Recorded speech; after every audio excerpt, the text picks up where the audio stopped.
Hello friends, welcome to just creative well. ഇന്നത്തെ recipe നല്ല tasty ആയിട്ടുള്ള മത്തിമുട്ട ഫ്രൈ ആണ്.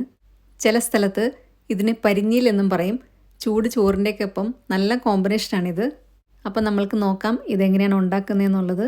അതിനായിട്ട് 250 ഗ്രാം മത്തിയുടെ മുട്ടയാണ് ഞാൻ എടുത്തിട്ടുള്ളത്.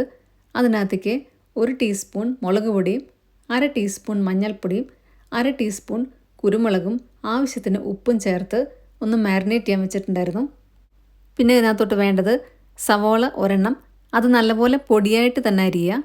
ഇഞ്ചി പൊടിയായിട്ട് അരിഞ്ഞത് 2 ടേബിൾ സ്പൂൺ. പച്ചമുളക് 3 ഞാൻ എടുത്തിട്ടുള്ളത്, അതും നല്ലപോലെ ചെറുതാക്കി അരിഞ്ഞിട്ടുണ്ട്.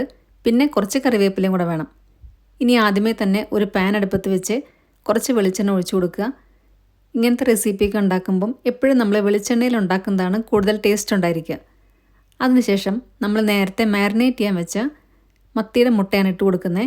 ഇത് നല്ലപോലെ ഒന്ന് പരത്തിയിട്ട് കൊടുക്കുക. ഇത് ഒരുപാട് വേവിക്കേണ്ട ആവശ്യമൊന്നുമില്ല, പെട്ടെന്ന് തന്നെ ആയി കിട്ടും. എല്ലാം ഇട്ട് കൊടുത്തതിന് ശേഷം കുറച്ച് നേരം ഇതൊന്ന് അടച്ച് വെച്ച് വേവിക്കുക. ഇതൊന്ന് വെള്ളം ഇറങ്ങി വരും, അത് വറ്റി വരുമ്പോഴത്തേക്കും ഇത് ആയിട്ടുണ്ടായിരിക്കും. മത്തിയുടെ മുട്ടയായതുകൊണ്ട് തന്നെ ഇത് പെട്ടെന്ന് തന്നെ വെന്ത് കിട്ടും. ഒരുപാട് ഡീപ് ഫ്രൈ ആക്കരുത്, ചെറുതായിട്ടൊന്ന് ഫ്രൈ ആകുമ്പോഴത്തേക്കും നമ്മൾക്കിത് ഫ്ലെയിമിൽ നിന്ന് മാറ്റാം. ഈ ഒരു സമയത്ത് മൂടിയൊന്ന് തുറന്ന് ഞാൻ ഒന്നുകൂടെ ഇളക്കി കൊടുക്കുന്നുണ്ട്. ഇത് കുറച്ച് പൊട്ടിത്തെറിക്കാൻ തുടങ്ങും, അതുകൊണ്ട് ഇത് മൂടി വെച്ച് വേവിക്കുന്നതായിരിക്കും കുറച്ചുകൂടെ നല്ലത്. വേറൊരു കാര്യം ശ്രദ്ധിക്കാനുള്ളത്, ഇതൊരുപാട് കുത്തി ഇളക്കരുത്. കുത്തി ഇളക്കി കഴിഞ്ഞാൽ ഇതെല്ലാം അങ്ങ് പൊട്ടിപ്പോവും. അതുകൊണ്ട് ചെറുതായിട്ടൊന്ന് തിരിച്ച് മറിച്ചു വിടുക. അത്രയും വേവിൻ്റെ ഇത് ആവശ്യം വരത്തുള്ളൂ. അപ്പോഴത്തേക്കും വെള്ളമെല്ലാം വറ്റിക്കഴിയും. ഇത് പൊട്ടിത്തെറിക്കുന്ന സ്റ്റേജ് ആകുമ്പോഴത്തേക്കും നമ്മൾക്ക് ഫ്ലെയിം ഓഫ് ചെയ്യാം. ഇപ്പം ഞാനിതോടെ ഫ്ലെയിം ഓഫ് ചെയ്തു, വേറൊരു പാത്രത്തിലോട്ട് മാറ്റിക്കൊണ്ടിരിക്കുകയാണ്. ഇനി നമ്മൾക്ക് കുറച്ചുകൂടെ സാധനങ്ങൾ ശരിയാക്കാനുണ്ട്. ഇതേ എണ്ണ തന്നെ യൂസ് ചെയ്താൽ മതി. ആവശ്യമാണെങ്കിൽ കുറച്ചും കൂടെ എണ്ണ ഒഴിച്ചു കൊടുക്കാം. ഞാനിപ്പം ഇവിടെ വീണ്ടും എണ്ണ ഒഴിച്ചു കൊടുത്തിട്ടില്ല, ആദ്യം ഒഴിച്ചു കൊടുത്തത് മാത്രമേ ഉള്ളൂ. ഷാലോ ഫ്രൈ ചെയ്ത മത്തിമുട്ട ഞാനൊരു പ്ലേറ്റിനകത്തോട്ട് മാറ്റി വെച്ചിട്ടുണ്ട്. ഇനി വേണ്ടത് ഇഞ്ചി പൊടിയായിട്ടരിയുക, സവാളയും കൂടെ പൊടിയായിട്ടരിയുക. പിന്നെ വേണ്ടത് പച്ചമുളകാണ്. പച്ചമുളക് ഞാനിവിടെ 3 എടുത്തിട്ടുള്ളൂ, കാരണം നമ്മൾ ഇതിനകത്ത് മുളക് പൊടിയൊക്കെ ഇട്ടതാണ്.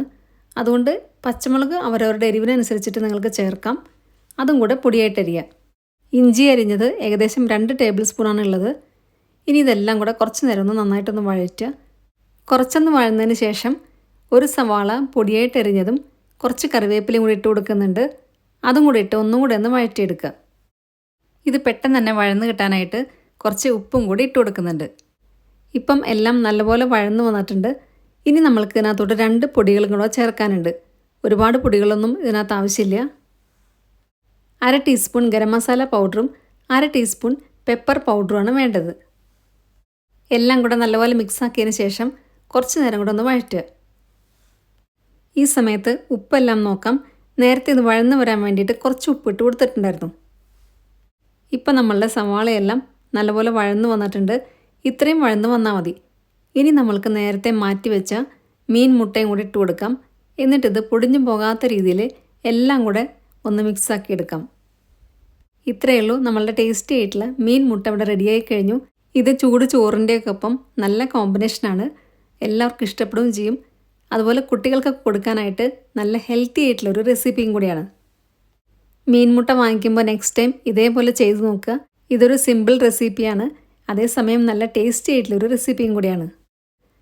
വീഡിയോ ഇഷ്ടമായിട്ടുണ്ടെങ്കിൽ നിങ്ങളുടെ ഫ്രണ്ട്സിനും റിലേറ്റീവ്സിനൊക്കെ ഷെയർ ചെയ്യാൻ മറക്കരുത്. സബ്സ്ക്രൈബ് കൂടെ ചെയ്യുക. അതിൻ്റെ സൈഡിലുള്ള ബെല്ലൈക്കണിൽ ഓൾ എന്നുള്ള ഓപ്ഷനും കൂടെ ക്ലിക്ക് ചെയ്യുക. അപ്പം നെക്സ്റ്റ് ടൈം ഞാൻ വീഡിയോ ഇടുമ്പോൾ പെട്ടെന്ന് തന്നെ നിങ്ങൾക്ക് നോട്ടിഫിക്കേഷൻ വരുന്നതായിരിക്കും. ഇതുണ്ടാക്കി നോക്കിയിട്ട് നിങ്ങളുടെ ഫീഡ്ബാക്സ് എല്ലാം കമൻസിലൂടെ അറിയിക്കാൻ മറക്കരുത്. നല്ലൊരു വീഡിയോ ആയിട്ട് വീണ്ടും കാണാം. താങ്ക്